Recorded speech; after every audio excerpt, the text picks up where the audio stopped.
Welcome to the Lincoln City Council meeting of March 12th, 2018. Please join us and rise for a pledge of allegiance, followed by a period of silent meditation. I pledge allegiance to the flag of the United States of America and to the republic for which it stands, one nation, under God, indivisible, with liberty and justice for all.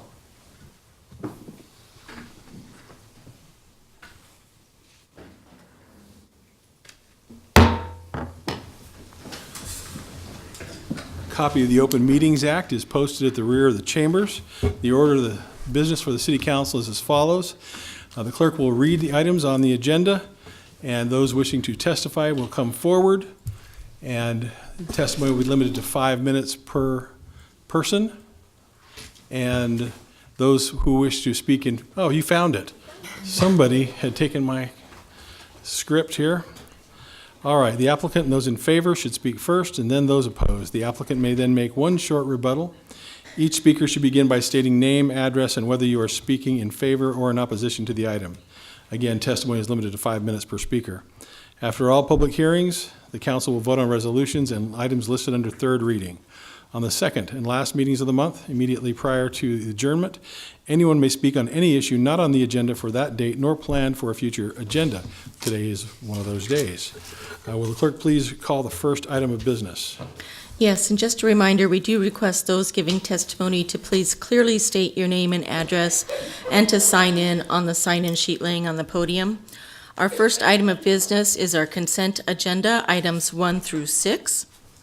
Would anyone like to testify on any of these items?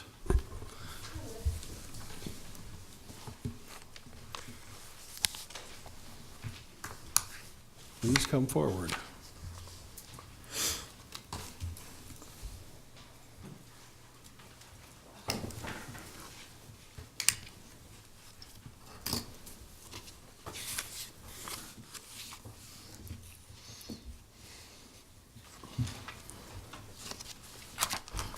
Terry Gonzalez. Haven't seen you guys for a while. Hey, I lived. That's scary. I lived, huh?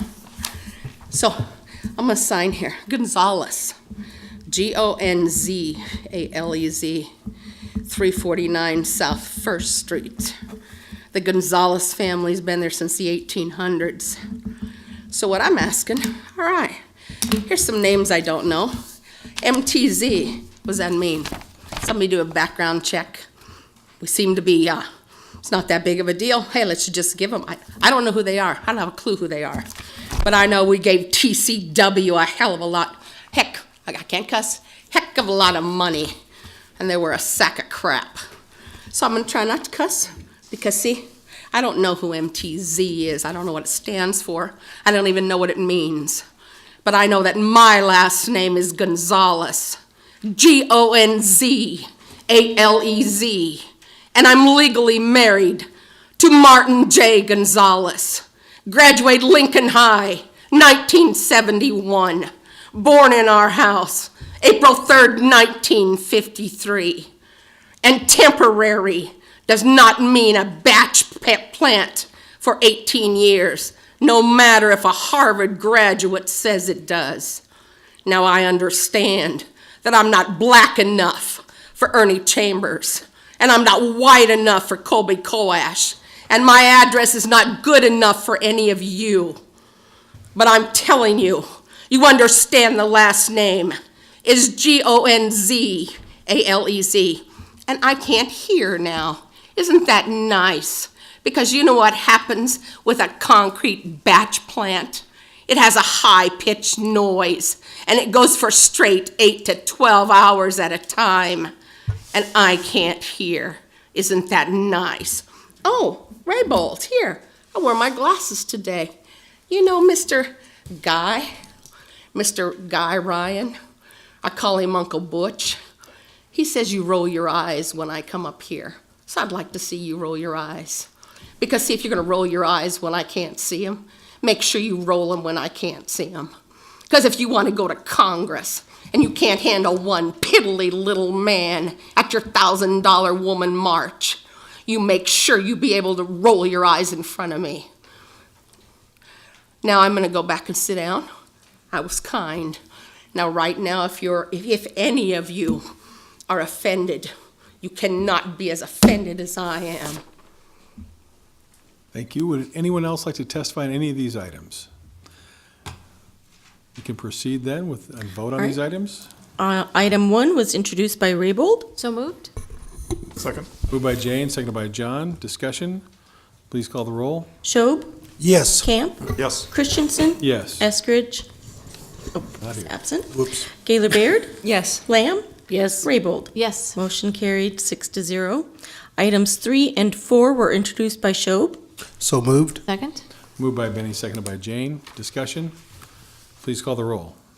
Schob, Yes. Camp, Yes. Christensen, Yes. Gaylor Baird, Yes. Lamb, yes, Raybold. Yes. Motion carried 6-0. Next then are our public hearing liquor resolutions. Those giving testimony are asked to come forward, raise their right hand for the clerk to administer the oath. After the oath, witnesses shall state their names and addresses. I'll call items 7 and 8 together. They are the application of Ross Capital Incorporated, doing business as Corky Canvas, Corky Boards for a Class I liquor license at 3700 South 9th Street, Suite C, and the related manager application of Michael Ross. Is someone here to speak on this? Please come forward. Hi. Just raise your right hand. Okay. Do you solemnly swear or affirm the testimony you're about to give is the truth as you verily believe it to be? Yes. Thank you. Just state your name and address. Okay, I'm Amy Holland, 7905 Yankee Woods Drive. I am here to represent Mike and Lisa Ross. They weren't able to be here because they live out of 2 hours away. So we're just wanting the liquor license renewal because they're new owners, so. Okay, are there questions? John? Yes, you mentioned they're 2 hours away. Is that permanently 2 hours away, or they're on a trip? or For they- now, yeah. No, that's where they live, yes. They do. Okay. And are they, being that far away, that length of time, any concerns on management and oversight? No. You the boss while they're gone? Me? Yeah, I'm the manager. Okay, thank you. Would anyone else like to testify on these Excuse me one items? second. But we're asked to approve Michael Ross today as the manager. Mhm. So are you the manager or is he the manager? Sorry. I'm representing him since they are 2 hours away. We're going to have some clarification for you, John. Thank you. Yes, could use a little Investigator confused. Hofer with the Lincoln Police Department. So Michael Ross has applied as the alcohol management manager license through the state for the actual certificate. They're not required to be on or live in the city of Lincoln, so just need to be a Nebraska resident. Do we ever have distance concerns? I know I've had some in Omaha. The application was very clean. They're both a business owner and someone that works for the steel company by Norfolk. And they purchased the Lincoln and Omaha Corky Canvas as an investment opportunity. Okay. Nucor is what you're thinking of. Nucor, yes. Miriam? Ms. Holland, do you want to tell us a little bit about the business that you are managing? Yeah. It's a chance to tell people about it. It's a paint and wine studio. So we have set classes where you can, set classes where we take you step by step through the painting, and we also have our bar where you can purchase beer and wine. And then we also have the Corky board side is wooden signs. So the students get better over time as Yeah. they're, okay. Okay, Thank you. thank you very much. Would anyone else like to speak on this item? Please call the next items. All right, next are items 9 through 12. They're the application of Casey's Retail Company, doing business as Casey's General Store Number 2724 for a Class D liquor license at 3003 North 70th Street and the related manager application of Tina Krings. And then Casey's General Store 2744 for a Class D at 4335 North 70th and the related manager application of Tina Krings. Raise your right hand. Yes, Do you solemnly swear or affirm the testimony you're about to give is the truth as you verily believe it to be? yes, I do. Thank you. Just state your name and address. Michelle Kreitz, last name is Crites, address 1841 Southwest 26th Street here in Lincoln. Okay, tell us about your application. Well, the first one for 2724, that store, we've just had a lot of requests for wine and spirits from our customers, so we were just wanting to change from the Class B to the Class D license to accommodate that. And then 2744, that other store, we had a lot of requests, but we're also under remodel as well. So we're expanding to include a beer cave and wanted to go ahead and include the wine and spirits at the same time. Okay, other questions? Excuse me, did we get the right spelling on the legislation of Ms. Kreitz's last name? Because I think what's printed is Krings. That Krings. is, yes, I'm actually the district manager for both the stores here in Lincoln. Oh. Miss Krings couldn't be here today, Oh, so sorry. I said I would come in. Okay. So, But you're You're here. correct. yes, Kreitz. Okay, Thank you for clarifying that. thank you very much. Thank you. Would anyone else like to testify on these items? Next item, please. All right, next is the manager application of Eli Murdoch for Hunky Dory LLC, doing business as the Royal Grove at 340 West Cornhusker Highway. Hi, you raise your right hand. Do you solemnly swear or affirm the testimony you're about to give is the truth as you verily believe it to be? I do. Thank you. All right, well, here we are again. We are. Thanks for bringing this up for reconsideration today. Really appreciate it. How things are going? They've been okay. Obviously, the zoning issue has been a little bit of a hiccup for us, but the opening was really successful, I think, with all the events that we've had, and we've been really pleased. So we're excited to potentially move forward and kind of get back to the business of putting on shows. Our spring and summer calendar is starting to come together really nicely, so we're excited. Would you like to just update the council on how things worked out at the Liquor Commission? Yeah, absolutely. So last Wednesday, we met there and they conditionally approved our license and also granted additional SDLs up to, I think, 7 events until the hearing for zoning is on April 9th. And so between now and then, we have 7 events we'll be doing. So. All right, are there questions for Mr. Murdoch? Murdoch, okay. Thank you very much, sir. Thank you. Would anyone else like to testify on this item?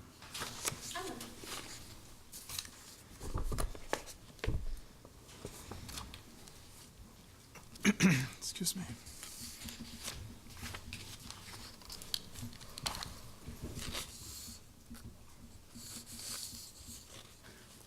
Terry Gonzalez, can we hear me? It's real soft, right? Now, Royal Grove, right? That's the strip club, right? Right? No. Not anymore? Was when I got here. Was a strip club. And I'm just wondering, you guys sure gave that kid, that Harrington kid, when he wanted to open the strip clubs, you gave him all kinds of hassle. I've never seen the kid. Took my glasses off so you can roll your eyes. I can't see you. Isn't that something? When you get old, you need glasses to see, and you got to take your glasses off to not see. I'm just wondering, there are so many rules for so many different people, and it depends who's suited up and who's the TV place here, and when Landis shows up, and when you have this color on, and you have that color on, and how you doing? How's your eye? You know, and me, I get 2. I got me a cop over there, I got me a deputy over there, got one hanging his head there. Really? I have a tumor. How much damage can I really do? Well, you know what? I'm the one that you call constituent. And yes, what's that word? Tell me that word. Sequester. Come on, say that word. I have been sequestered 6 times in 2 years. And I have said it over and over and over. And I don't understand why the attorneys aren't understanding this. Now, I didn't come, I was playing with the kids today. I didn't want to show up. I didn't care to show up. Because, see, I just wanted to see who got fired. Because your governor said you broke. You know what happens when you broke? Means you got no money. And then your mayor gives away $8 million and doesn't even ask you. So which one of you gave up your wages? Because that's what a good leader does. They make sure their people are fed. They don't make sure they have a new Mercedes. I did like the fact that you and your kids were out around the flagpole. I'm training 3-year-olds how to tie tourniquets because they can't eat chicken fingers because the SWAT team has to come. That's on 14th and P. And then we got 3rd and G. SWAT team has to hand out passes because everybody can't get to work. I'm on First and L. We got SWAT team on 14th and P. We got SWAT team on First and G. And then when did the Mission become the halfway house for your prisons and your jails? So you know what? I'm not meaning to take it out on this boy back here because I don't know him and I can't even hardly see who he is. But I'm wondering, how do you guys look in corrections outfits? That's what should have been first page news. You have a 34% turnover in your corrections rates because you churn out convicts. So yes, this is exactly what I say to my people. Do not come into the state of Nebraska. Now, I promised Mr. Foley I would try to promote you, but with a good conscience, I can't. You do not churn out workers. Now, which day labor is going to drive your hazmat unit? Which day labor is going to be in that ambulance taking care of your loved one? Which drunk at the detox that we pay for is going to be in that fire engine? Because guess what? You having tall fires now, aren't you? Those are trained men. And some of them wear panties. I don't think men do, but the ladies do. And my firehouse number 3 should have never been put through what it did in the temporary 18 years. But hey, I guess in Nebraska they don't know how to read. Temporary does not mean 18 years. Like I said, this was a strip club when I got here. I'm done talking? Now, was it quiet? Yes, because I can't hear. You guys know where I live. Would anyone else like to testify on this item? We can vote on these items now. Okay, Mr. Chair, I would move approval of items 3.1 through 3. Why don't you just say 7 through? 7 through I don't 13. like that system, yeah. Okay, 7 thank through you, I'll go back 13. to the old system. Thank you. He's got it. Okay, for those items. 7 through 13. Thank you. Second. Moved by John, seconded by Benny. Discussion. Please call the roll. Schob, Yes. Camp, Yes. Christensen, Yes. Gaylor Baird, Yes. Lamb, Yes. Raybold. Yes. Motion carried 6-0. Next then are our public hearing resolutions. Item 14, accepting the report of new and pending claims against the city and approving disposition of claims set forth for the period of February 16 through 28, 2018. Is there anyone here who has a claim against the city who would like to speak now? Seeing none, next item, please. All right, next is item 15, approving CJ's Neighborhood Bar and Grill as a Keno satellite at 200 West P Street. Members of the council, my name is Katrina Coffey. I'm with Big Red Keno. We're located in Omaha, Nebraska. I have with me today Carrie. She's the owner, and we'd be happy to answer any questions you might have. Other questions? There appear to be none. Thank you very much for being here. Thank you. Thank you. Would anyone else like to testify on this item? Next item, please. All right, next is item 16, Comp Plan Conformance 18003, approving an amendment to the Antelope Valley redevelopment plan to add the Viet Howe redevelopment project to include up to 16,600 square feet with building and parking improvements generally located south of O Street between 23rd and 25th Streets. Would anyone like to, oh, here you are. I am short, but I think I can be seen over the top. David Landis, applicant for the matter before you, Urban Development Department Director. This is the refurbishment of a building on O Street that has been unoccupied for many years. It's also the story of a Vietnamese family, first-generation immigrants who've come to America, who have founded a family business, a grocery store, on the other side of the street. It's been successful, and they are prepared to expand. And to do that, they bought a building across the street on the south side of O Street. And they had a loan with a bank. They were going to proceed to refurbish the building.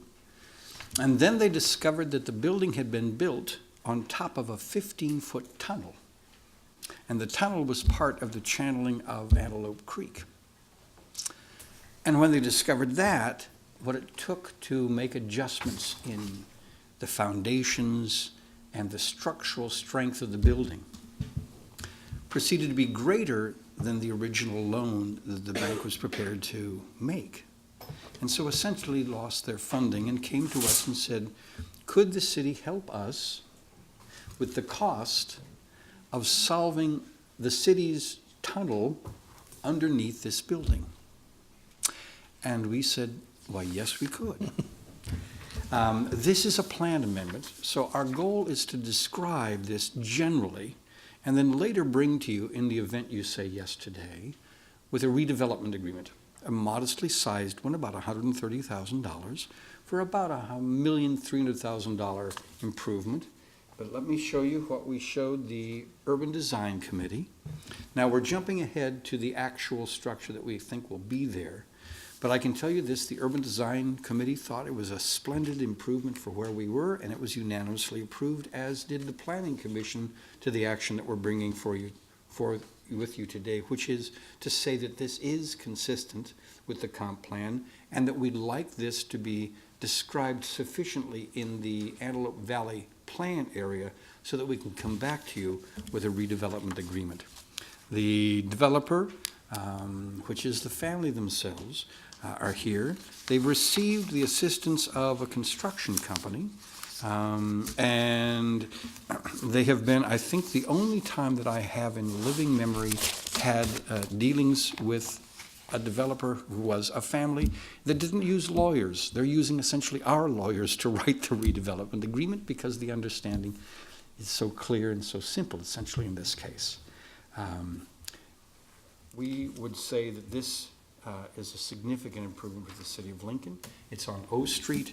It's an area that is well in need of rehabilitation, and we'd ask the council to consider positively the description of this kind of a project in the Antelope Valley plan. And in the event you do, we'll come back to you with a redevelopment agreement in early next month. Questions for Mr. Landis? Marion? Thanks, Dave. About half of the proposed project area includes the alley and the street, 4 lanes in front of the structure. Can you explain if that is an indicator of potential improvements in those areas as well, as opposed to just the building itself? We have generally been saying we want the right-of-way that surrounds a project to be part of the project area. And then it depends on what we are going to do in the area and what we agree to do as to whether that's the case.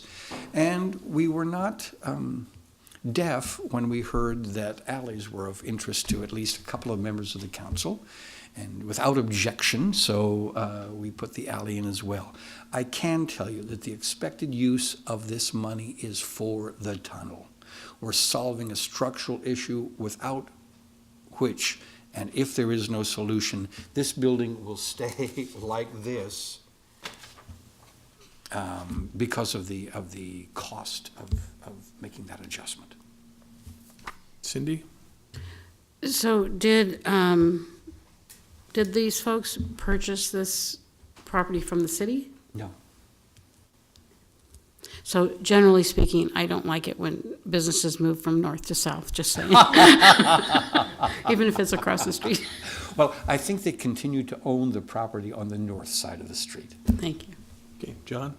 Yes, Mr. Landis, when you say alley, leave that up there, is it, you're talking about the, next to the west facade? That would be between I think that I and should, the health let's center? see if we can show oops, I think I'm confusing folders. I remember when it was an old Safeway, I used to work there, and I thought the tunnel went under the Did you? Safeway, actually, not under this building, but apparently it does. Let me see if I can show you a site area. That's the only place I can think there'd be an alley, it'd be, It'll be hard to read, but I think I can describe, and you probably have some notes in your plan, but this is the right-of-way in front, there's some side, and here's the alley as well. This is a structure that will have a new front, but this black area is the grocery store. okay, there is, okay. But just while you have that picture up, you can see the outline of the project. It includes that chunk of O Street, and so even if the tax increment financing associated with this particular project doesn't address street improvements, by putting this in the redevelopment plan and amending that as part of it, you're saying that there's a potential for those street improvements and alley improvements to happen in the future with other projects in the area. Is that fair, or can you just clarify why it's? I mean, We why is generally it do that because over time, sometimes there are surprises. Sometimes there are things that need to be adjusted. In this case, for example, the streetscaping, which will consist of 4 trees, which would be a nice addition, are going to be solved by the Parks Department for the 2 for Trees project. But if that wasn't available, and had we wanted to be able to do trees there, we might have been able to use the TIF and use the right-of-way to be in the project area so that could be done. We don't have a plan for the use of TIF dollars for that purpose. It would be possible. Over time, it is possible that valuations grow and there are resources that we could bring back to the council and ask for permission to do. And if that happens, we want to do them we would only want to do that if there was a city right-of-way. So that's another reason why we would consider putting the right-of-way there. You don't always know at this stage exactly what's going to happen when the rubber meets the road. And if there are implications in the right-of-way, we want to be able to use TIF dollars for that if possible. And the second thing that over time is there may become resources that we would want to use in the city's property only that would be of value to the city. Okay. John? Just one other, do you expect this to be a developer purchased or through This a will bank? be, sort of a hybrid in this way. No, it won't. It'll be developer purchase in the way that you and I understand that to mean, which means the city is not at risk. It is, however, a small TIF. And the small TIF is a pot of resources of unused funds, or let me say, funds with slow obligations that leaves us with some reservoir. And we've used up to $3 million for smaller projects. It's been a while since you've seen one of those. And what's unique is we are drafting into that agreement the ideas that we've learned from the developer purchase bonds, which we've normally had, which says it doesn't make a difference what the valuation is. Your obligation is to repay what that resource is.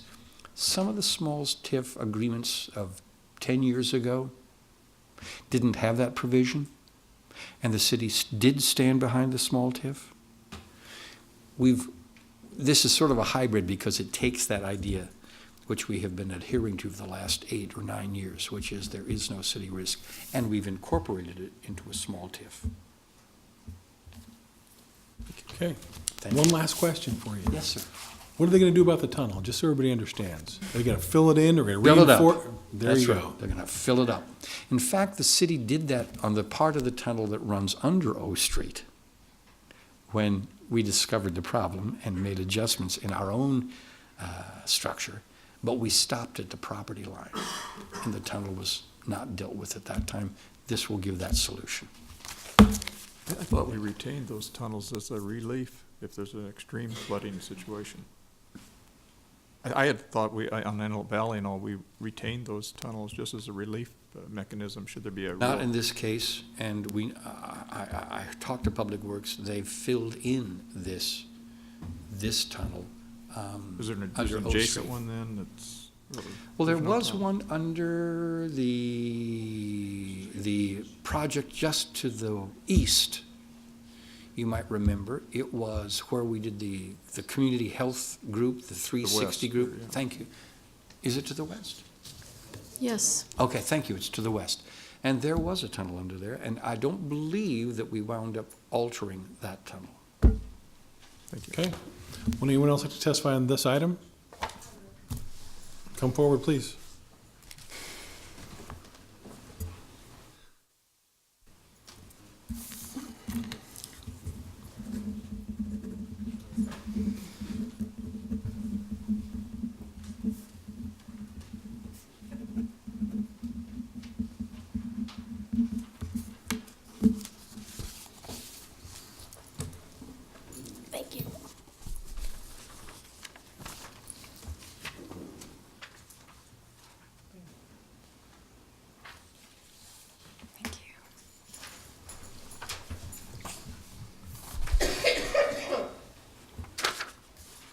Richard Esquivel, 733 West Cumming, Lincoln, Nebraska. I am talking against this project and against any TIF project because of things that were said here today and actual cost of TIF. Now, you gave Mr. Landis a lot more than 5 minutes to present his case. The reason I do that is because when staff presents, I give them all the time they need to present. You'll be held to 5 minutes, sir. This is more important than staff. This is about our tax dollars. Anyway, what was said in this discussion is that they filled the tunnel in and it stopped at the street because the other was private property. So now why has that become the taxpayer's cost to fill that back in using TIF? Because if it stopped at the property line for a reason, because it was private property, this is a private development. So TIF money should not be used to fill in that project. It's very hard to find information on TIF, but let's see.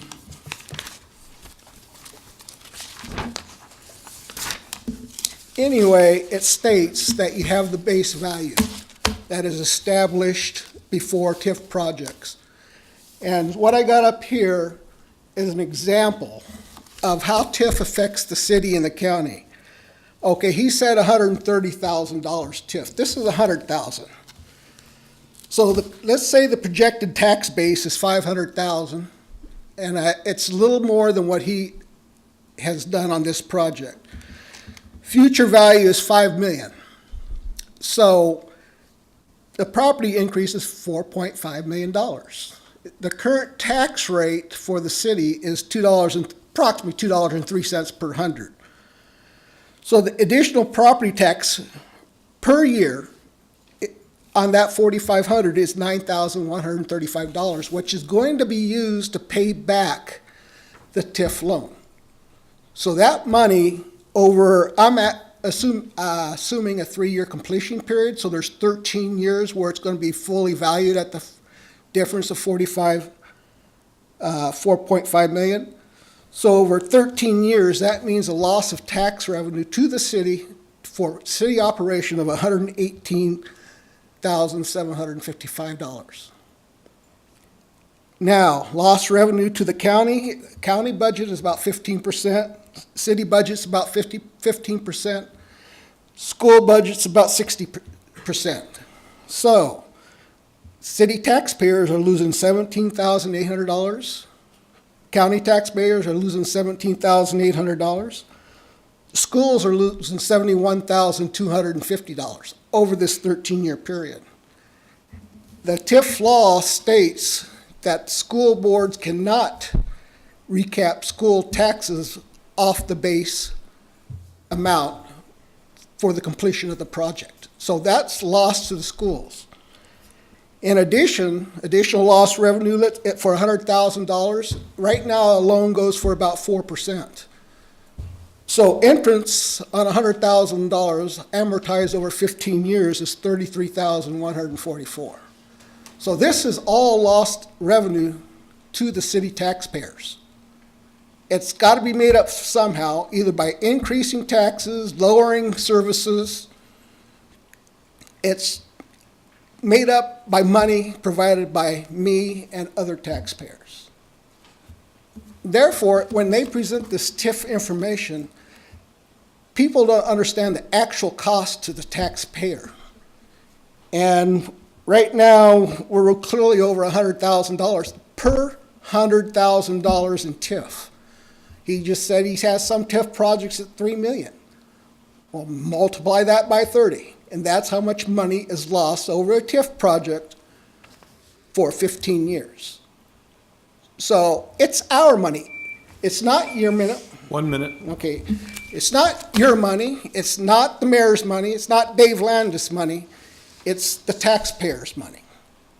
Therefore, as much TIF as you guys have approved, and you know this, that's highway robbery for our taxpayers. Especially since only about little over 50% of the property values in Lincoln are taxed because all the rest are nonprofit or exempt, including my property. So don't attack me on that.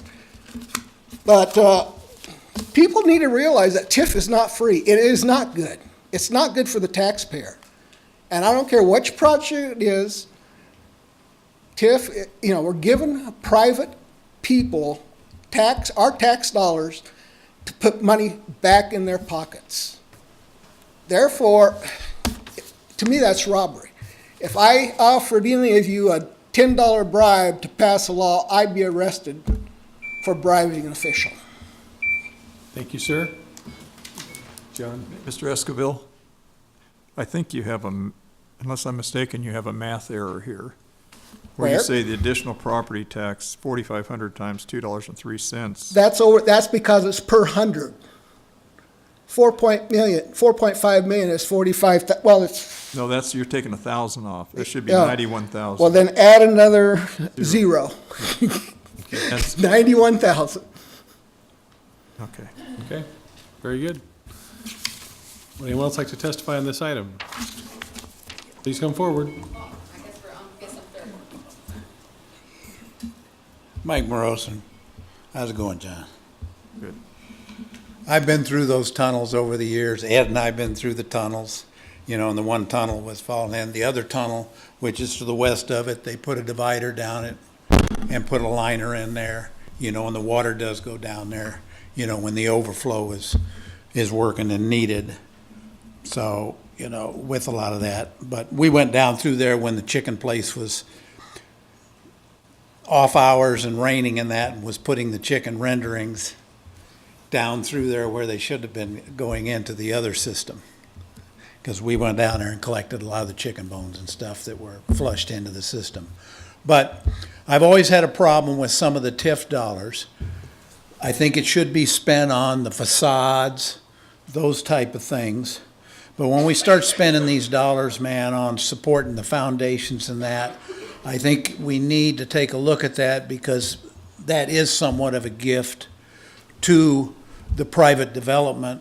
And I have problems with that because it does come out of the tax dollars, and with that. And you're going to have a problem there because they're sinking. And you had the travel agency was the one on the end there for a number of years. And then the old plumbing company, was in there. And so you had that, and then the building, fell into kind of disarray, and it's good that they're picking this up and cleaning up O Street, which is looking a lot better. But I do think, a lot of us citizens, that the taxpayers do have problem with some of the TIF dollars being put towards those type of things. And I just wanted to bring that up because a number of people had called me, saw it on there, and asked about it. So I'm just bringing up what a number of constituents, were asking about. Thank you very much. Thank you, sir. Yeah. Next testifier.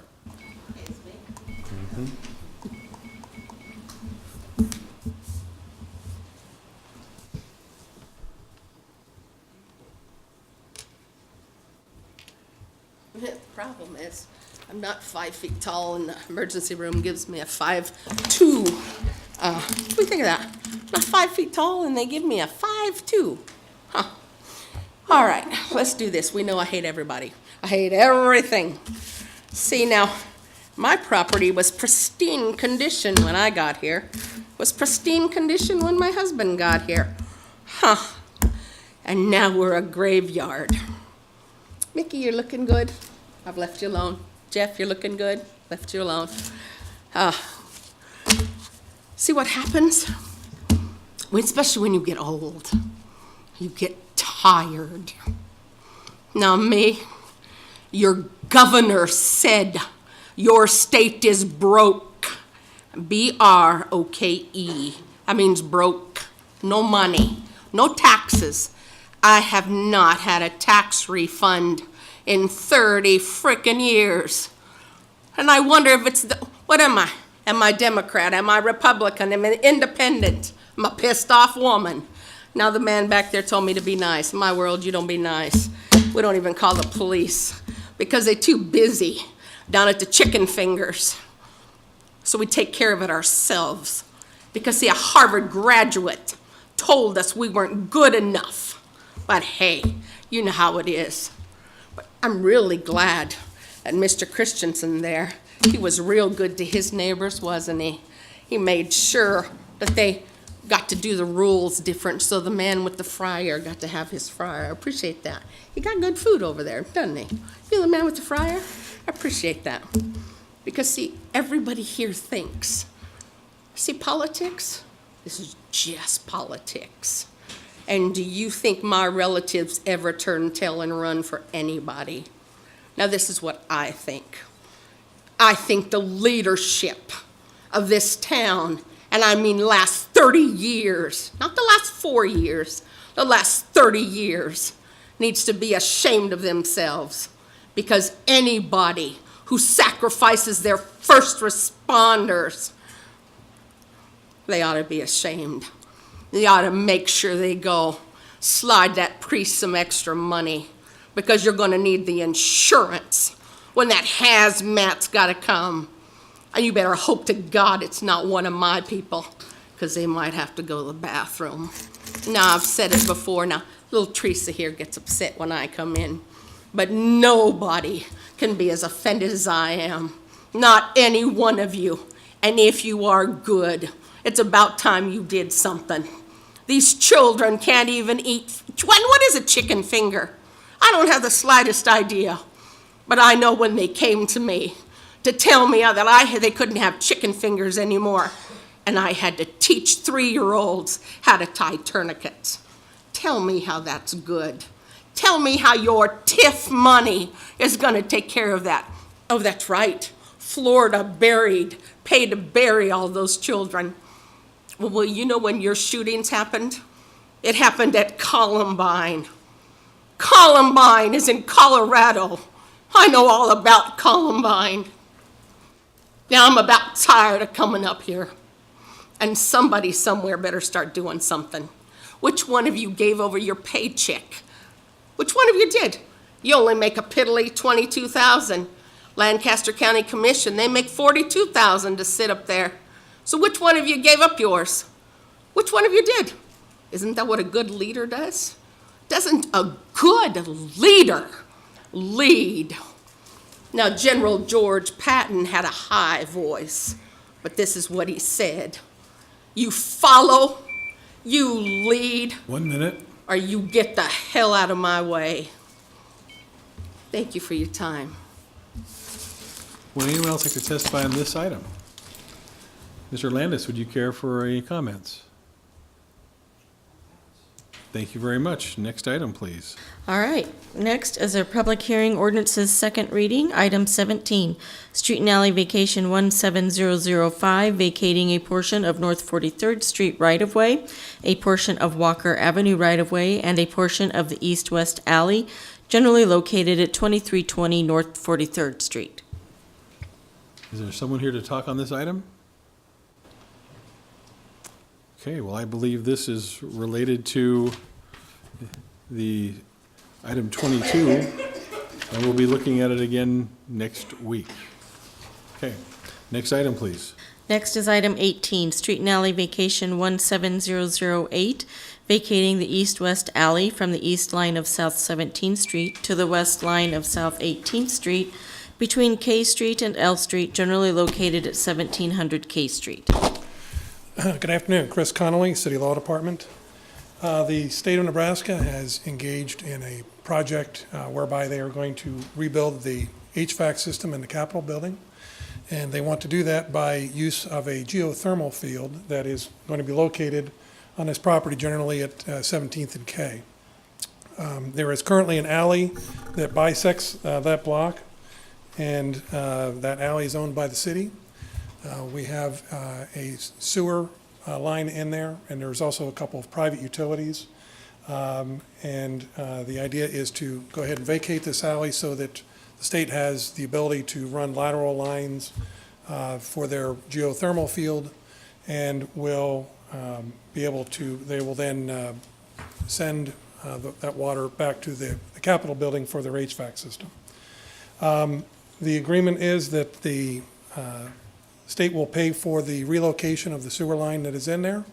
And we have already requested both Charter and Windstream, who have private utility lines through there, to have them remove those at no cost to the city, because this is a public project. LES also has some lines in there, and the state is working directly with LES to have those lines removed. There is a staff report, this has been through the Planning Commission, staff report recommends approval on it. The value has been recommended at $19,200, and so we're asking approval on that. Any questions? Thank you, sir. Would anyone else like to testify on this item? Next item, please. All right, next is item 19 through 21. Comp Plan Conformance 18005, approving an amendment to the West O Street redevelopment plan to create the Lincoln Sports Facility redevelopment project to include 5 underdeveloped parcels of land generally located at 150 Southwest 14th Place.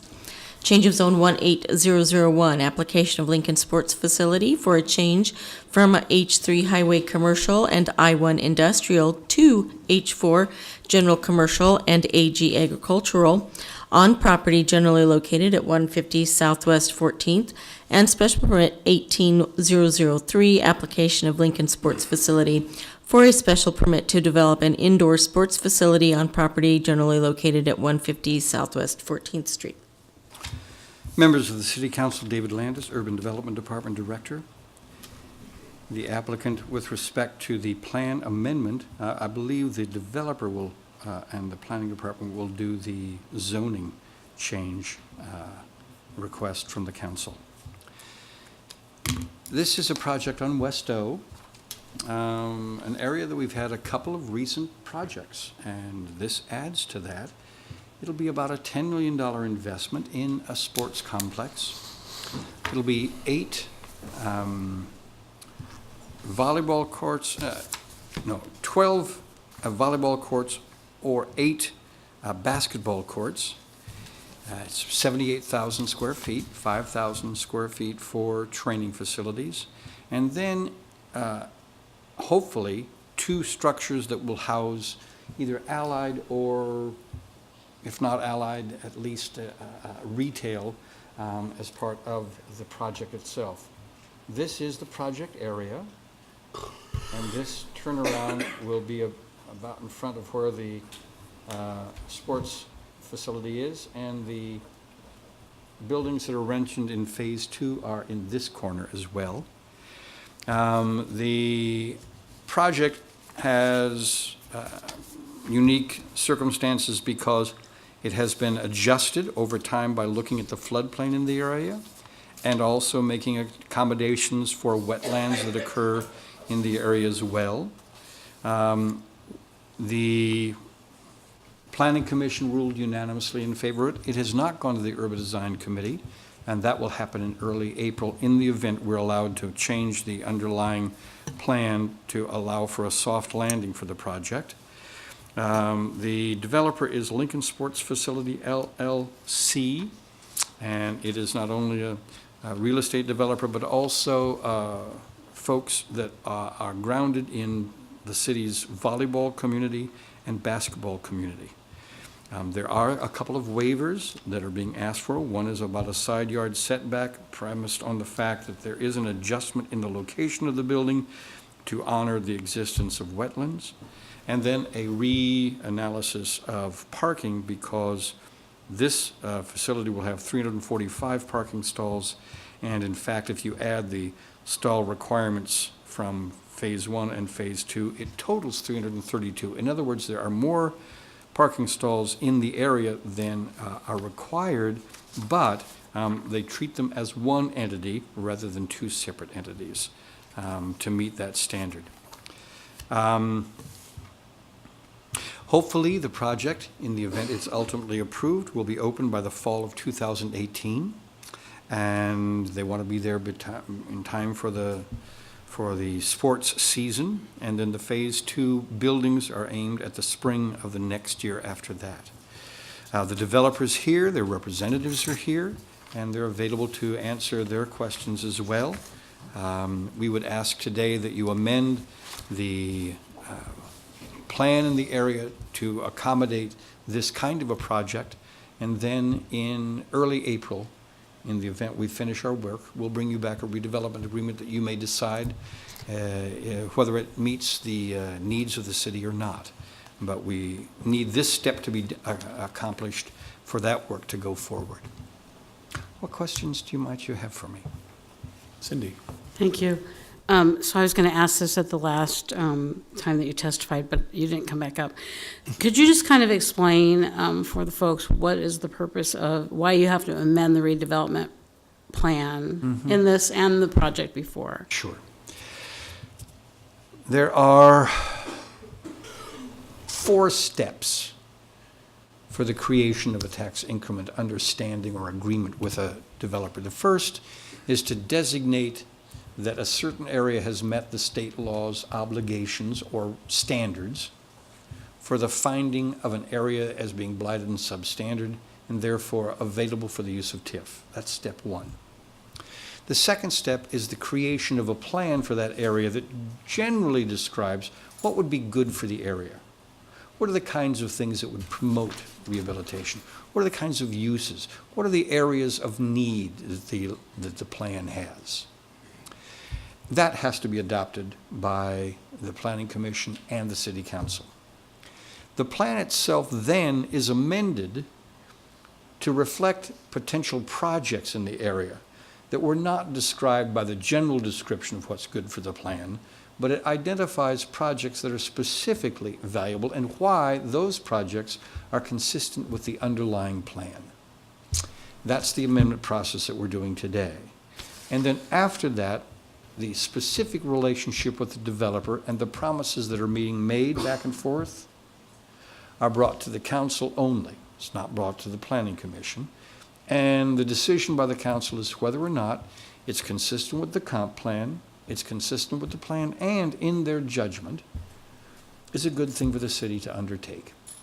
So this is the third of the 4 steps that is being done today. So just to be clear, we're not being asked today to approve a TIF project. Exactly. Thank you. That's right. Thank you for that. This is merely the description of a potential project. It is not that project and the commitments being made specifically. Thank you. Larry? We've had other recreational indoor sports facilities that have been near rail lines in the past that have come before council, and I couldn't help noticing because I haven't seen it before, this condition about the HVAC system and having an emergency evacuation plan. Can you just help us understand how you have gotten comfortable with the proximity to the rail line and in investigating a little bit how Speedway's Circle was handled, it looked like there were some storage conditions. I don't know that those exist here or not. Can you just help us understand? There are 3 places where the Planning Commission and our Health Department have opined would be sensitive and in need of special treatment. Industrial uses, rail lines, and the presence of hazardous materials, I recall. I know the first 2, I think it's the third one is the hazardous material. And the cities, there isn't an ordinance and there isn't a health department regulation, but there is a relatively standard practice that's been observed since that understanding was created, that there's a buffer of 300 feet. The response, however, to what is done has varied depending particularly on the use. The highest sensitivity is when it's used for residential purposes and people are there 24/7 and they're sleeping in the middle of the night in a private structure and they're in a period of vulnerability. So in those cases, the health department has said, it's just not good to have a bed with a sleeping person that close. They would cite studies that show as many as hundreds of potential hazardous materials that are taken by trains that have a plume or an area of vulnerability from 50 feet to 1,000 feet. So they've done a rough justice guess that for most of those dangers, 300 feet makes sense. They have not always said, look, you can't use this space. They have said the use and what you've done about it makes a difference. And in this case, the developer and the health department met. And consistent with some of the other projects that have been done around town, they wanted an automatic shutoff for the air moving capacity of the building, so that it could be shut off and that there would not be an influx of air from the outside brought in. And then 3 different kinds of plans, an evacuation plan, an emergency response plan, and the third plan. And that was satisfactory for the health department.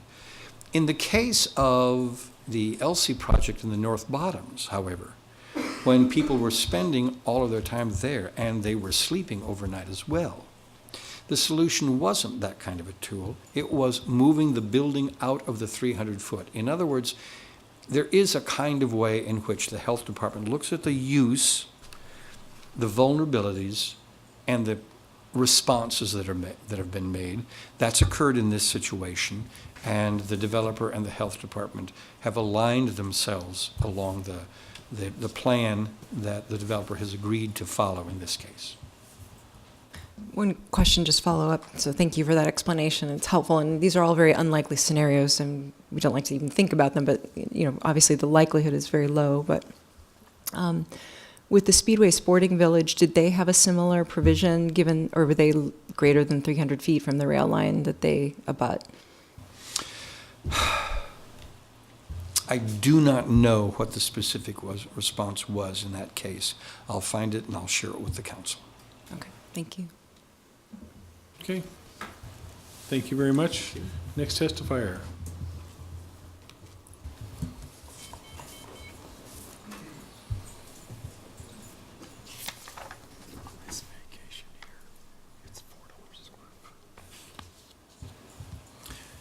Mr. Chairman, members of the council, my name is Tom Houston. My address is 233 South 13th Street, Suite 1900 here in Lincoln.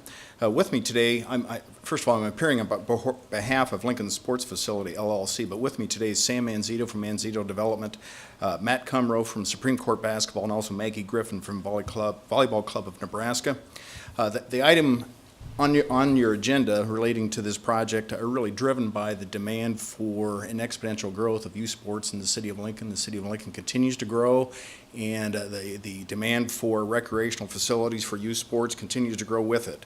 First, I thought I would spend a few minutes to talk about the project itself, just to orient you. O Street's on the north, the Red Fox Restaurant's there's an existing retail building, and then the balance of the site is occupied by the two-phase project that we envisioned for this property.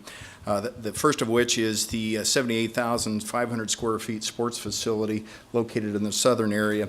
To address your question, Councilmember Leering, Gaylor Baird, the building itself is approximately 117 feet from the back property line, and the rail yard is further down here. The building itself is about 250 feet north to south. So that was the location that we arrived at with the health department, which I'll address in a moment. The second phase of the project is really the approximately 20,000 square foot retail building up on the north side of the property.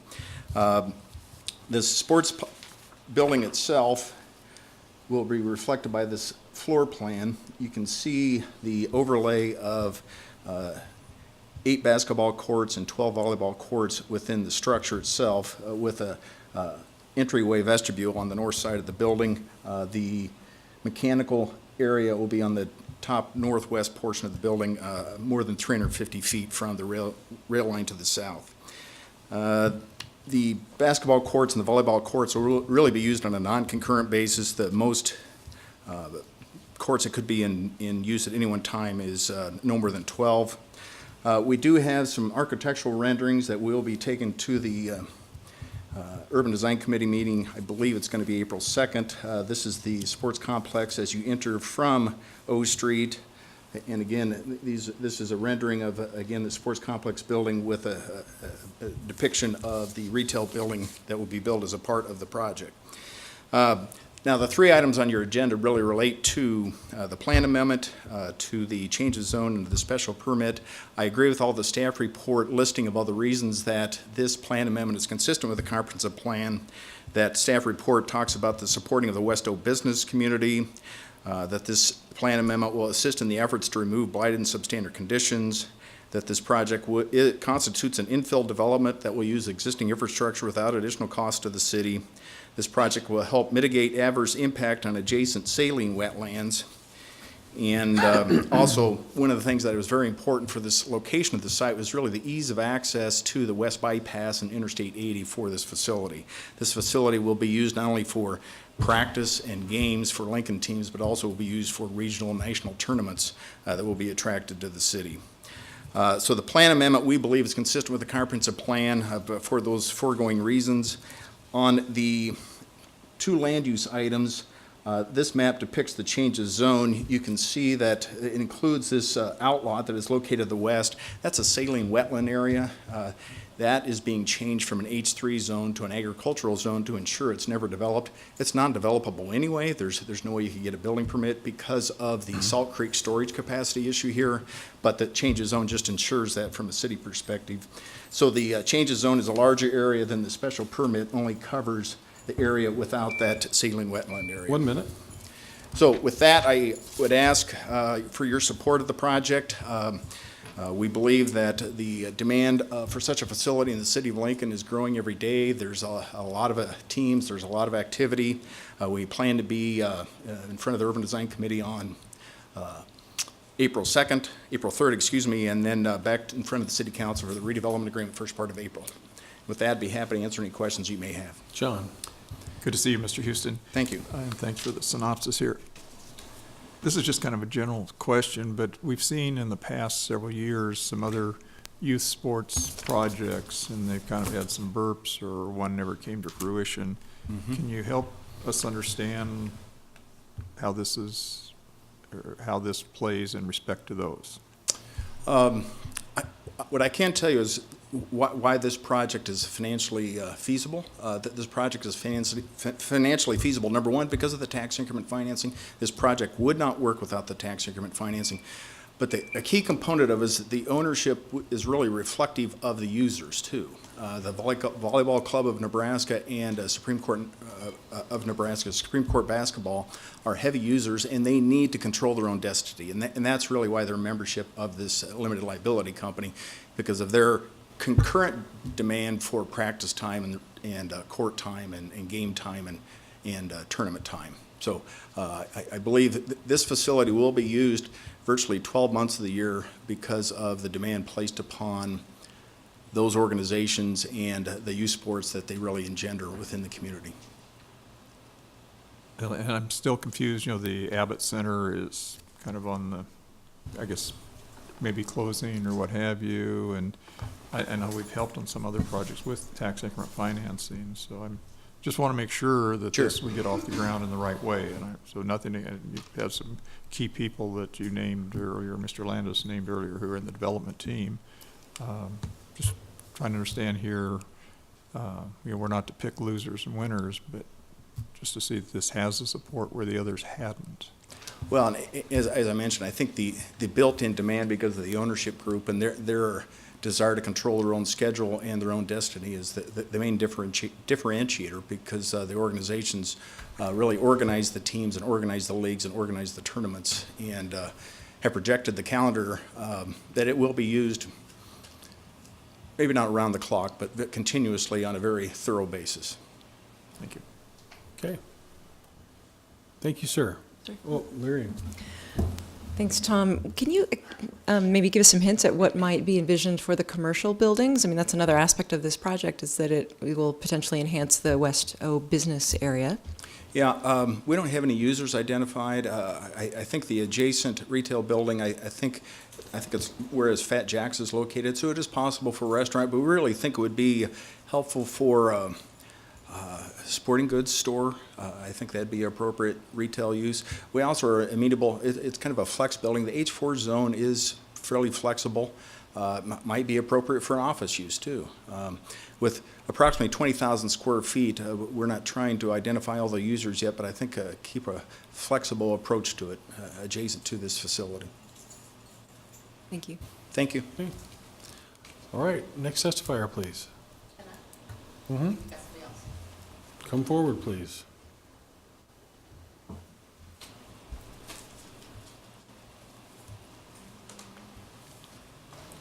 I don't have to sign, do I?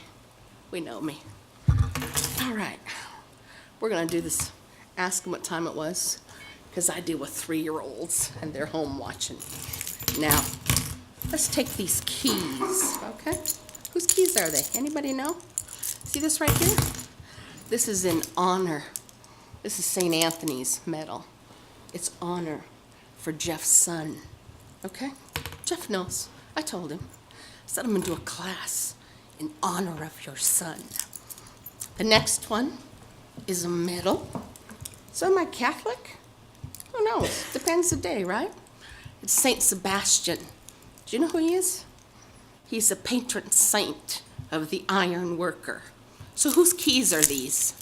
These are Moon's keys. Marty Moon's keys. Now see these keys here? Now you got into my guest house. Did you know I have a guest house, Raybold? Can you imagine that I own a guest house? You have a guest house? My father-in-law made it. Built most of those houses over there. You imagine that? This man's been in it. This lady, she's been to my house. Now this lady, she didn't come to my house, but she found me on my job site. Let's talk about this. You know what this is? This is a lanyard. All those workers that you're going to need, guess what? Day labor's not going to be able to build your buildings. See, when you sacrifice, and that's what you've done. I've watched you. Watched you for 20 years. That trailer park on the end right there on O Street. But as soon as that university wanted it, oh my God, we had to kiss their lily white. I didn't say the word, I promised you I wouldn't. Let's talk about these keys. All right. Now, can you get into my yard? Not if Al Capone's out. Now, you understand Al Capone can open the door. How come? Because, see, when Moon goes out of town, I have to have somebody I can rely on because I'm allergic to that crud coming off that concrete company. That somebody in this fine, upstanding town thought was okay to put there. Now, they didn't care about the little park with the children there. Because, see, those children weren't the right color, were they, Gaylor Baird? They weren't your children, were they? Because if they had been, that place wouldn't have been there, was it? Camp, how long you been on the council? Because I've been pretty vocal about this. Huh? How many times have you been in my house? You haven't. No. You have a tan that I'm very jealous of. Do you know what that tan cost me? My heavens, young man, do you have pretty skin? And I can't see, so listen, okay? I got a husband, listen, don't need another one. But see these keys? Even if you had all these keys, you have to get past Al Capone. And did you know any of those officers back there with their badge and their gun, they can't even get past Al Capone because he doesn't care. And he weighs 265 pounds. Can you imagine weighing 265 pounds? But doesn't he look good for 265 pounds? Now, he would eat one word. All I got to do is say one word, and he goes straight for the jugular. How come? Because he's a guard dog. You ever seen a Sandlot dog, how big that dog is? You ever seen Cujo? Put the two dogs together. But see, you allowed him to be as mean as he is. We have to put him on Xanax. Can you imagine putting your dog on Xanax? Because it was so important for this town and this state to have its cheap concrete. So you know what? Be offended, somebody, because your governor says you're broke. Now, broke means you eat carrots, not ice cream. And Al Capone likes carrots. You could probably get in with some carrots. Would anyone else like to testify on this item?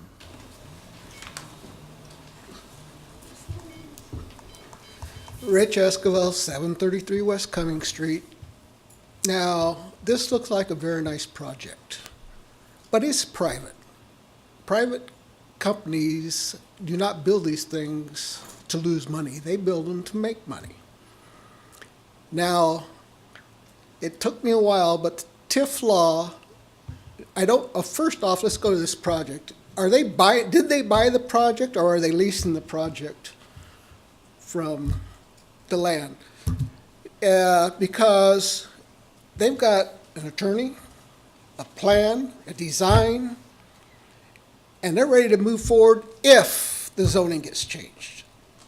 So now, in the future, as Tom said, it wouldn't be done without TIF. I got a problem with that because TIF law says but for or blighted. Now, they've already must have checked this place out. The property, in fact, they got the Celine place that they know that they can't build on. So they must have decided the property was good for them. Now, they've got an LLC formed, which costs a little sum of money. They've got backers. They've got a building design and attorney, which costs money. So how does that meet the but-for clause for TIF in the future? I just want to go on record that their plans are based on the zoning change. Therefore, I don't see how they qualify for TIF because they have everything laid out.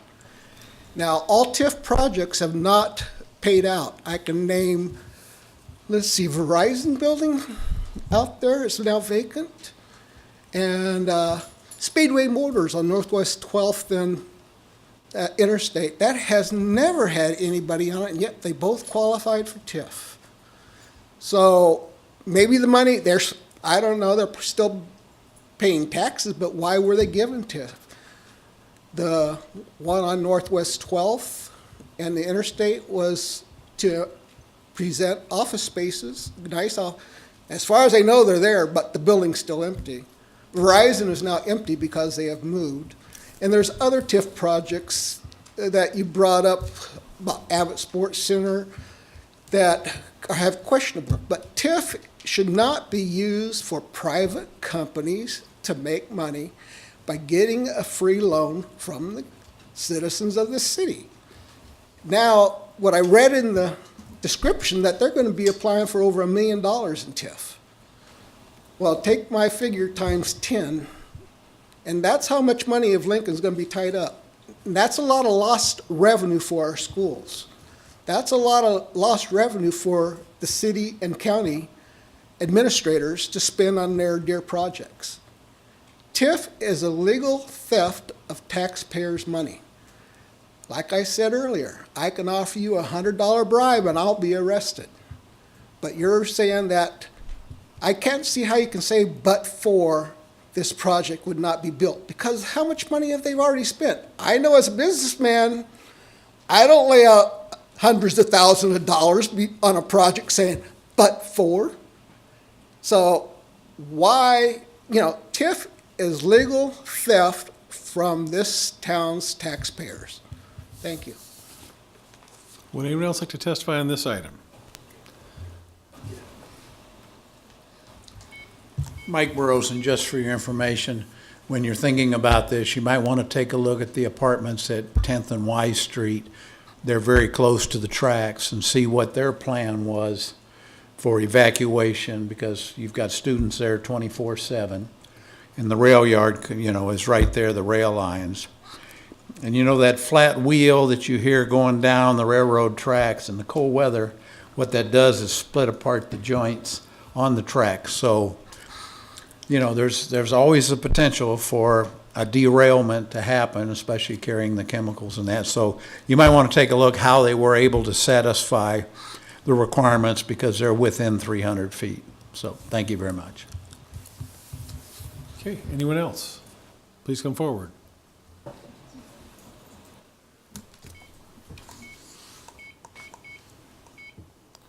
Thank you for the decorum. Yes, my name is Edward, Ed for short, George, George. Thinking about all this, I've tried to come up with a logical explanation for the development, yet I feel that there are some concerns about all this. My first thought was the building property is only as practical and feasible as the people who utilize it. So if we're talking about all age categories of people utilizing it, I had to think about the fitness center idea, the physical activities coming from that, the educational purposes of that facility, the recreational facility as it could be a recreational facility, the mentoring program that's been very viable in this state, particularly in Lincoln also, and the coaching facility idea. So as we think about the feasibility of this, we're just talking right now initially about the development of this property as a building property, a parking facility. And then it was interesting to hear the concept of whether this project would be publicly owned or privately owned, which led me to ask myself, if it's a privately owned facility, what are the safety precautions, as we've known in the last few decades, of the dangers that are happening with youth, endangerment, based upon the gun situation, predatory type situations. And so then you start asking yourself, what do you, if it's going to be a publicly owned facility, what does that mean to the security of the building, the opportunity or the obligations we have with the police and all those other entities that are working for the city as the people residing here? So I feel like that I oppose it for those reasons, that I don't hear really clear explanation, rather than at this point just developing it for a development project or the land as such being. Maybe I'm misunderstanding this, but I think that these are viable oppositions to it. Yet I think that there are some opportunities that could be utilized in the way of thinking about this property for the youth and the future of the city and all ages. Because I'd like to find the locations where senior citizens can find a location where they can go. But there are fitness centers throughout the city that if you're able to motate and get around, you can get around to those. So I welcome your thoughts and comments on this. Any questions? Thank you, sir. Would anyone else like to testify on this item? Please come forward.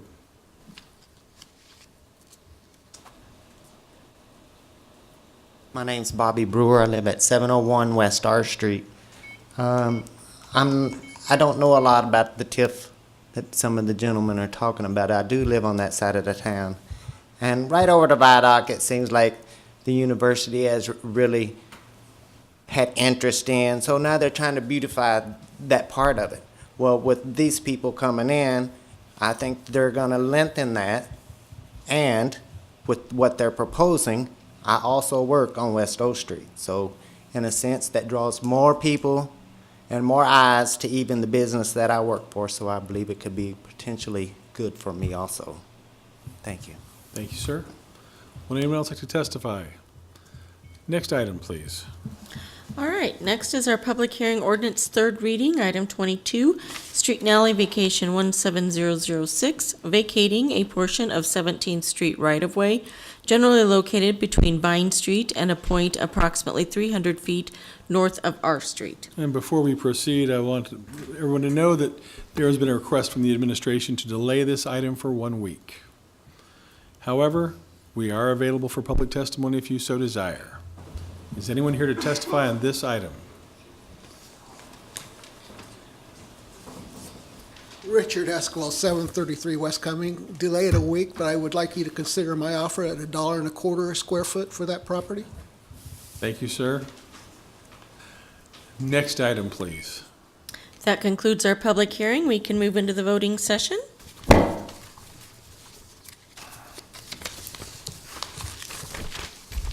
Public hearing resolutions, item 14, accepting the report of new and pending claims for the period of February 16th through the 28th, 2018, introduced by Raybold. So moved. Second. Moved by Jane, seconded by John. Discussion. Please call the roll. Schob, Yes. Camp, Yes. Christensen, Yes. Gaylor Baird, Yes. Lamb, Yes. Raybold. Yes. Motion carried 6-0.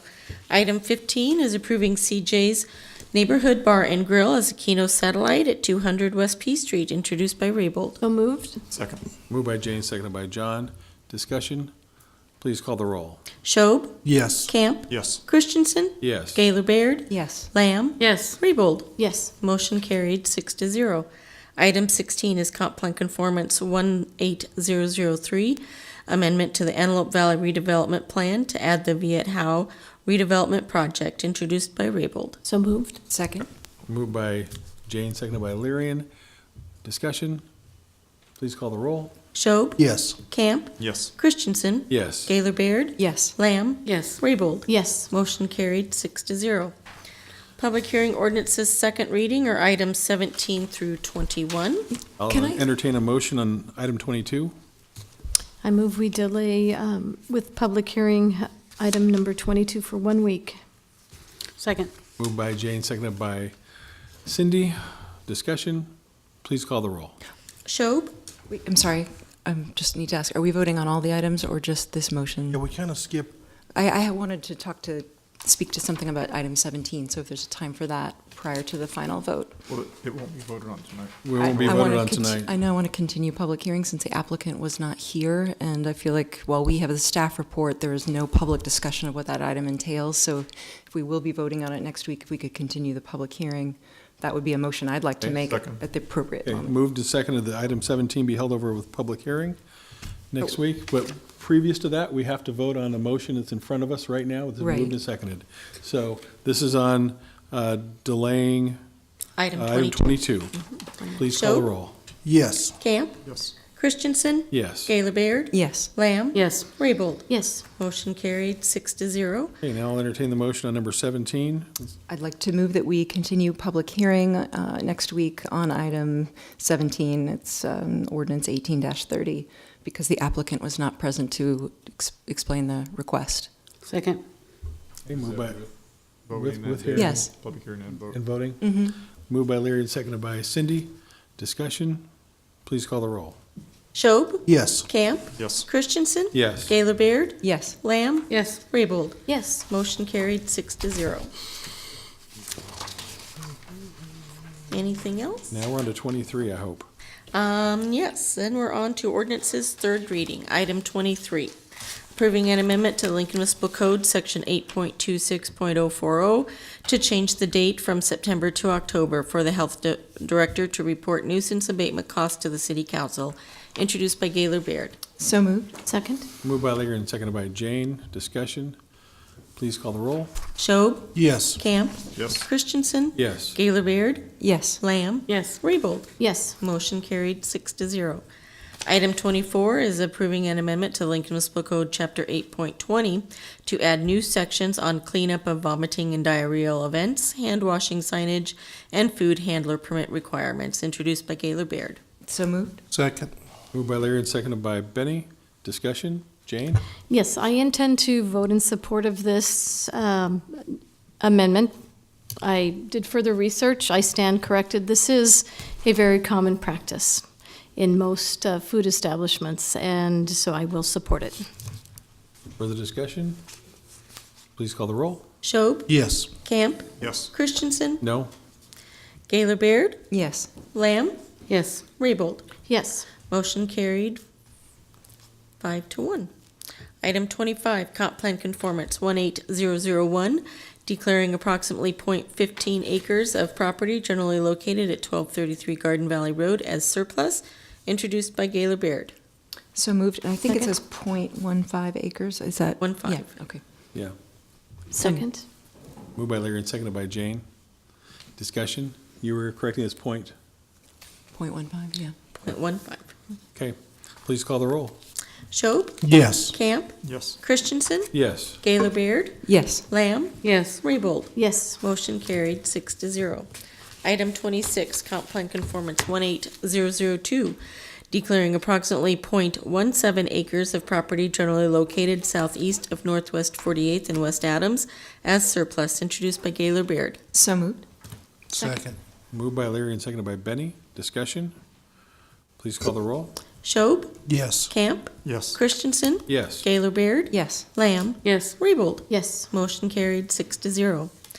Item 27 is change of zone 18002, application of the Planning Department for a change from I-2 Industrial Park to B1 Local Business on property generally located at the southeast corner of Northwest 48th and West Adams, introduced by Gaylor Baird. So moved. Second? Moved by Leary and seconded by Jane. Discussion? Please call the roll. Schob, Yes. Camp. Christensen, Yes. Gaylor Baird, Yes. Lamb, Yes. Raybold. Yes. Motion carried 6-0. Item 28, Comp Plan Conformance 18004, declaring approximately 2,744 square feet of property generally located at 820 South 27th Street as surplus, introduced by Gaylor Baird. So moved. Second? Moved by Leary and seconded by Jane. Discussion? Please call the roll. Schob, Yes. Camp. Yes. Christensen, Yes. Gaylor Baird, Yes. Lamb, Yes. Raybold. Yes. Motion carried 6-0. Item 29, Text Amendment 18002, amending Section 27.72.110 of the Lincoln Municipal Code relating to exceptions to the height requirements by including an exception for private schools, introduced by Gaylor Baird. So moved. Second? Moved by Leary and seconded by Jane. Discussion? I just want to add that I think this makes a lot of sense. Our city is growing, our schools need room to grow as well, so I intend to support this. Okay, anyone else? Please call the roll. Schob, Yes. Camp, Yes. Christensen, Yes. Gaylor Baird, Yes. Lamb, Yes. Raybold. Yes. Motion carried 6-0. Item 30 is Street and Alley Vacation 17011, vacating the 15-foot right-of-way adjoining the south sides of lots 7 and 8 of Sky Ranch Acres Addition, located on the east and west sides of Beechcraft Road, introduced by Gaylor Baird. So moved. Second? Moved by Leary and seconded by Jane. Discussion? Yeah, I'd like to move to delay the vote on this for 2 weeks. And I don't have the date right in front of me, but I think it's March 26th, is that right? That's right. Thank Yes, you. Yeah, March 26th. 14 would be 26. If I could have a second? With no Second. hearings. Moved by For the Leary, excuse me, moved by Cindy, seconded by Benny, Me. Thank you. But you meant with no hearing. with no hearing. No hearing, that's right, We're with no waiting for more hearing. staff information. Okay? Did I say hearing? No. No, okay. She just want clarifying. You're right, no hearing, and we just, we received just a email from a constituent, and would just advise the, or suggest that the constituent be in touch with our law department in order to kind of work things out over the next couple weeks. Okay, please call the roll. Schob, Yes. Camp, Yes. Christensen, Yes. Gaylor Baird, Yes. Lamb, Yes, Raybold. Yes. Motion carried 6-0. Item 31, approving a master tax exempt lease purchase agreement and property schedule number 4 with U.S. Bancorp Government Leasing and Finance Incorporated for wastewater treatment testing equipment in the amount of $161,970, introduced by Gaylor Baird. So moved. Second? Moved by Leary and seconded by Jane. Discussion? Please call the roll. Schob, Yes. Camp, Yes. Christensen, Yes. Gaylor Baird, Yes. Lamb, yes, Raybold. Yes. Motion carried 6-0. Item 32 is amending the pay schedule for LCEA A classifications to delete the classification of Senior Engineering Specialist and Service Desk Manager, and amending the pay schedule for LCEA C classifications to delete the classifications of Engineering Specialist, Emergency Service Call Taker, ESD2 Technology Support, Emergency Service Dispatcher 1, Emergency Service Dispatcher 2, Emergency Service Dispatcher 3, and Service Desk Supervisor, introduced by Gaylor Baird. So moved. Second? Moved by Leary and seconded by Jane. Discussion? Please call the roll. Schob, Yes. Camp, Yes. Christensen, Yes. Gaylor Baird, Yes. Lamb, yes, Raybold. Yes. Motion carried 6-0. Item 33, amending the pay schedule for the employee group whose classifications are assigned to the pay range, which is prefixed by the letter E, by creating the classification of City Council Secretary, introduced by Gaylor Baird. So moved. Second. Moved by Leary and seconded by Benny. Discussion? thank you, Mr. Chair. I'd like to move to put this on pending until the first meeting in May. Second? Moved by Cindy, seconded by Jane to put on the first meeting in May. Any discussion? Can, maybe, Teresa, do you have that date? Yes, it is May 7th. Thank you. Okay, please call the roll. Schob, Yes. Camp, Yes. Christensen, Yes. Gaylor Baird, Yes. Lamb? Yes. Raybold? Yes. Motion carried, 6-0. Our resolutions on first reading are items 34 through 37. Our ordinances first reading are items 38 through 40. Our pending list date certain are items 41 and 42. Our regular pending list are items 43 through 45. Anyone wishing to address the council on a matter not on this agenda and not planned to appear on a future agenda may do so at this time, since it is open mic. If you wish to speak to the open mic, please come forward now. Richard Esquivel, just a question. I've had it for a while. I've been attending these meetings for some years, off and on. When you present an agenda item, you have 5 minutes speaking by everybody except for the person that submitted it. My question has always been that after the discussion, you sometimes attach an amendment that could change how people feel about the original one, and yet there's no discussion from the public. And I just think that, there's been some times in the past where the amendments change my thoughts on whether to speak for, against, or just present my opinion on it. But Roberts, I don't know if you follow Robert's rules or which rules you follow, but to me, amendments should be debatable by a public because it could change the original amendment. Thank you for your comments, sir. Next testifier, please.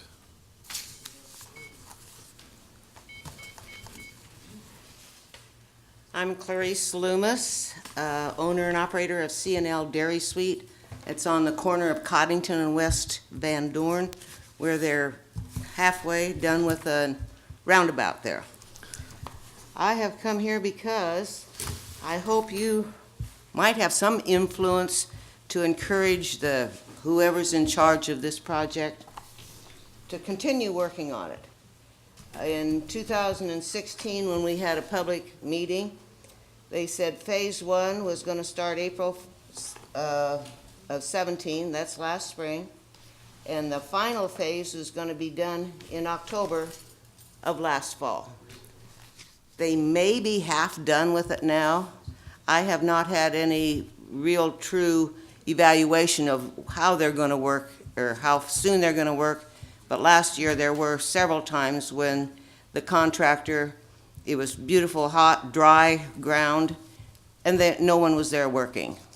And then maybe next week they'd come back with a few people and do stuff. I hope that doesn't happen again today, because as you can imagine, it has had an effect on my business on the corner and Lee's Restaurant also.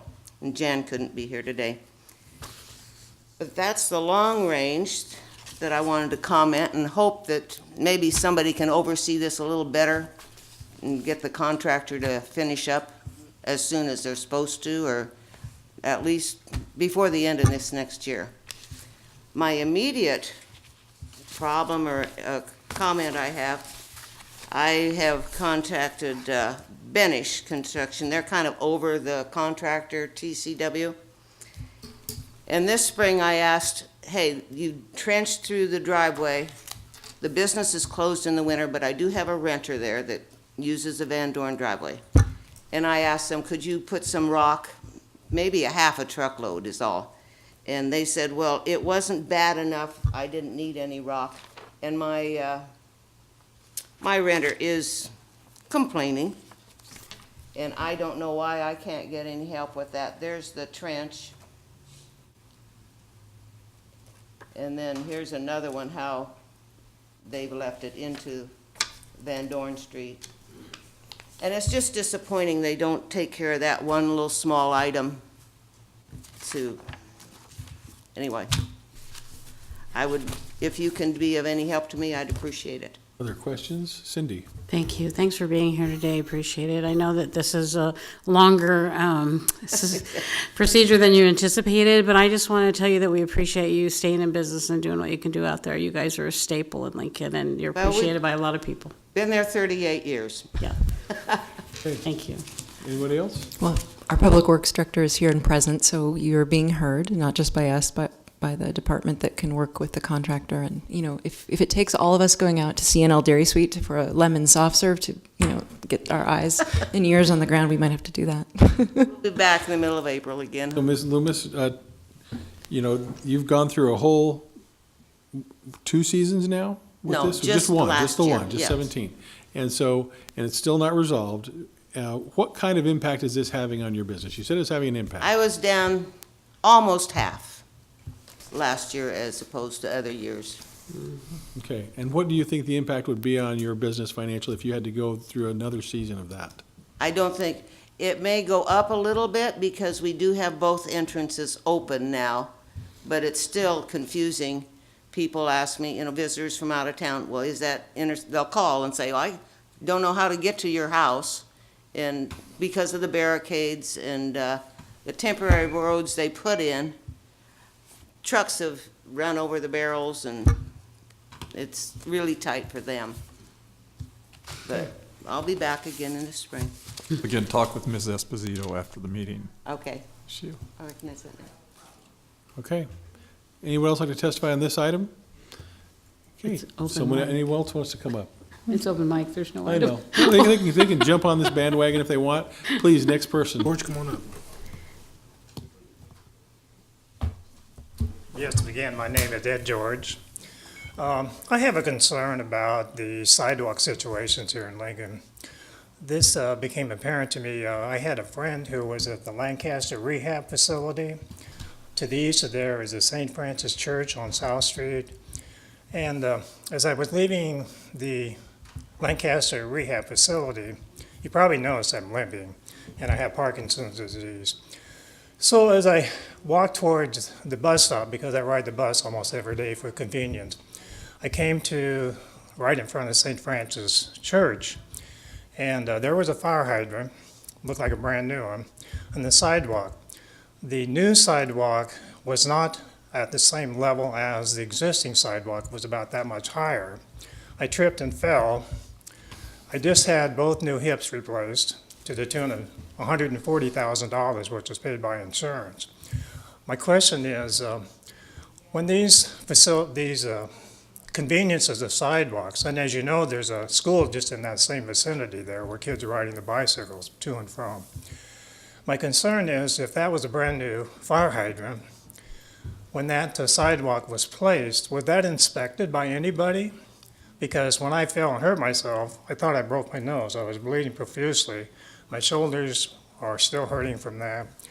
And then I visited with the garbage collecting people in that vicinity, and they said they had the same problem with the sidewalks when they pick up off the curbside. So I ask for you to consider what is a feasible solution to keep this from happening. I'm in pain right now standing here with my hips. I don't know if they've been damaged to the point that I may have to have an x-ray to look at what the problem is. I don't want to confront this in a confrontational situation, but I think as people become more aware of the situation, of cost of these things, when we're putting in these new sidewalks, when you have access that are accessible from the sidewalk to the street, they're not curbs to jump, you know what I'm saying there? That we need to be thinking about these sidewalks. So in your district, as you're driving around seeing elderly people riding bicycles or whatever the case may be, I think that this needs to be addressed. Is there somebody inspecting that job when that job is finished? I don't know. Well, Mr. George, we've inventoried all the sidewalks. In fact, again, that might be something Ms. Esposito could talk to you about and rank them on prioritization, because we've done a lot over the last couple of years, but there's still a large number of sidewalks, especially when you're talking about that kind of gap. Well, that should be on the priority list. As I said, I wasn't paying attention, and my bifocals interfere with, close vision and distance vision, and I don't want somebody else to get hurt, but I sure don't want to have to go through another surgery. Okay, Jane? Mr. George, when did you fall? It was in February. February of this year? Yes, ma'am. Okay. And where, was it on the east side of St. Francis or more towards? Right in front of St. Francis. Right in front, on To south? the north of the St. Francis building. Okay, on south. South side of The South south Street. side of South Street. Okay. So I don't know if that's your your district, but you might just stop by in the parking lot of Lancaster Rehab and walk over there and you'll see what I'm saying. It's level at the driving area, but then what happened was, I think there's a tree there too, and so you'd think when you're laying that new cement, it would be formed so that it would conform to the old sidewalk, but it wasn't, and the farther in it goes to the St. Francis Church, it raises up about that much, and that's where I fell. I'm not one to complain, but I just think that we want to alleviate anybody else being injured there. Okay. Thank you very much. Mr. George, what is your address? 1130 H Lincoln House, just a block over. Great, thank you. Okay. Would anyone else like to testify this afternoon? Please come forward. Mike Morosin, a couple small items here. Let's see if we can get these up here. It's happening. Go ahead and talk, it's happening. Yeah, I hear you. Well, I was just seeing if we needed to adjust it. Okay, I ride the bus down to the senior center a lot of times and have taken note, and the seats are falling apart. They're supposed to have been changing the seats in the bus for the drivers. This is presenting a big problem because I've watched the drivers. They've had to readjust themselves almost constantly because, as you can see, the seats are breaking down, causing a problem with the driving problem in that. And it's a dangerous problem. Seat belt's the only thing kind of holding them in just a little bit. It's also I talked with a number, they're having back problems, they're having shoulder problems because they're having to address this issue.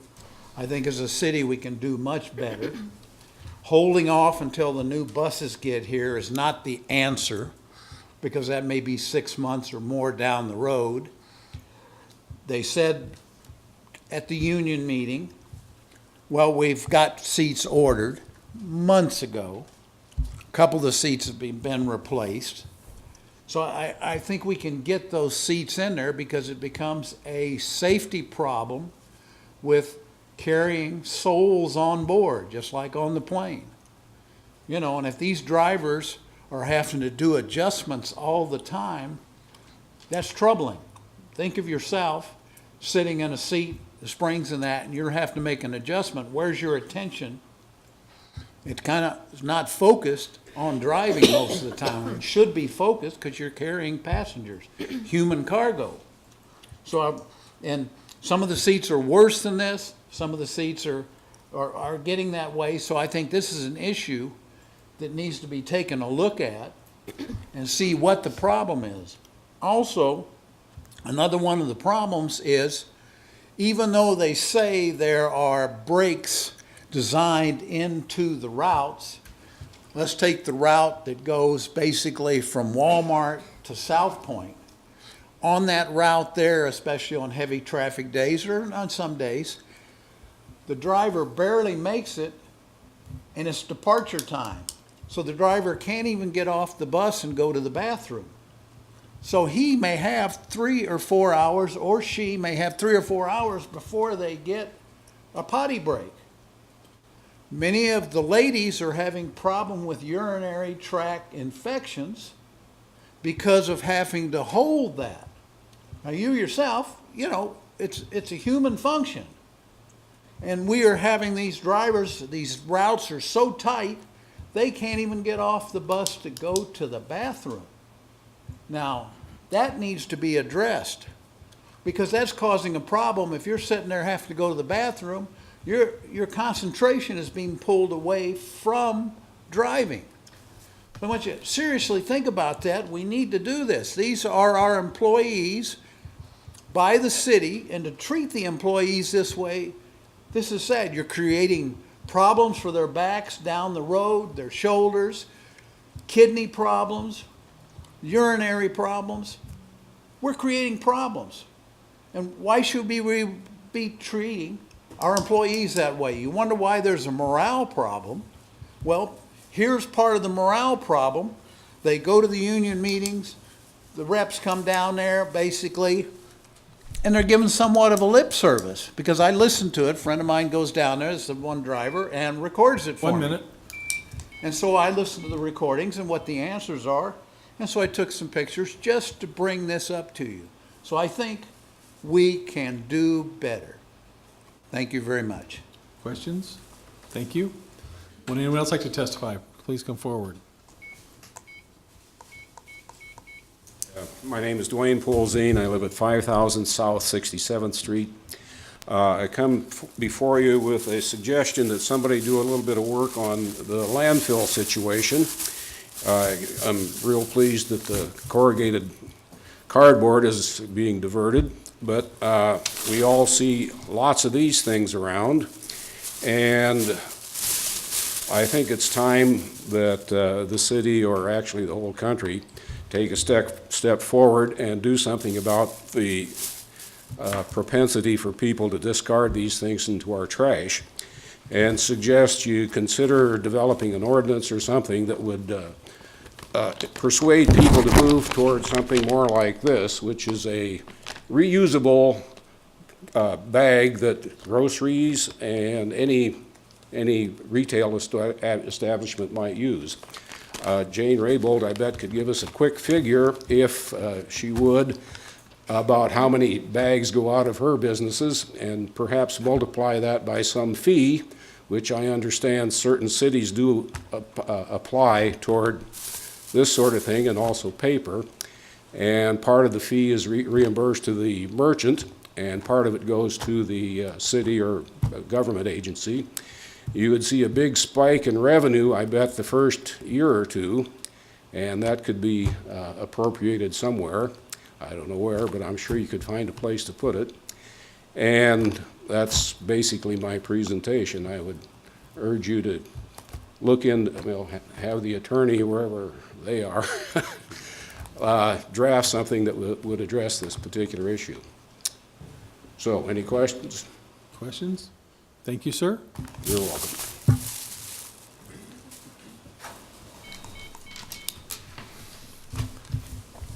Good afternoon. My name is Corey Raymond. It's K-O-R-E-Y-R-E-I-M-A-N. My address is 3100 South 54th. I came today to speak about school safety. I saw Ms. Gaylor Baird had proposed a gun ordinance that is... Sir, you're able to speak today on a subject that is not on our agenda nor planned for a future agenda.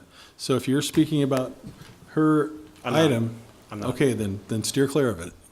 That's Please. what prompted me to come. Okay. I understand her concern with school safety. And the thing is, I understand you have children, I have children, and a group of parents have gotten together to start demanding from our local districts, our local school board, and our city council to do better. And we're going to start coming to these. You know, we met with Chief Blymeister, and we found out that if there is an event here in Lincoln, the response time is over 10 minutes. And the LPS their plan is minimal. They try to screen it out early with 2 security officers. They have minimal security at my children's school. And then once that shooter makes it into the building, it's a matter of how quick can LPD report there. Well, 10 minutes, he can kill as many people as he wants to. My point to all of this is Chief Blymeister indicates to us that they have the lowest police per citizen ratio in Nebraska. And that's not good enough for us anymore. The parents that are coming together with me are asking Lincoln, you need to hire some more police officers because this 10-minute response time isn't good enough for us. We would like more police officers in the schools. Now, we understand that Chief Blymeister is not going to use, he's so short-staffed, he's not going to place them in the schools because he's got bigger needs. However, if we actually had some more police officers, he says he would be able to do some more of that community policing and have a presence in the school to get them in there and have the kids around the police officers so they stop looking at our police officers as enemies and somebody that you can go to and trust if there is a problem or if somebody's making those threats. I don't know when Chief Blymeister comes and asks you for more police officers, but it's apparent that we don't have enough in Lincoln. You know, my address, I'm south enough that there's apparently not enough crime during the day, so it's just a skeleton police force, which I guess is good. However, you know, something happens with my son's school, 10 minutes. That's a disservice to our community, and we can do better.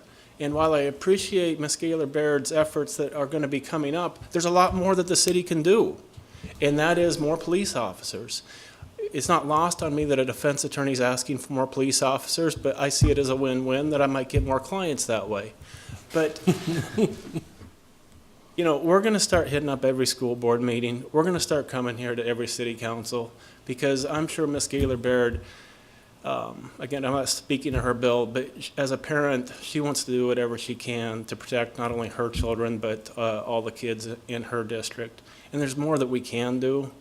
And so I ask, when that time comes, when Chief Plymeister asks you for more police officers, to give him what he wants so we can meet the needs of our community. And I appreciate your time today. Thank you. Questions? Thank you, sir. Would anyone else like to testify today?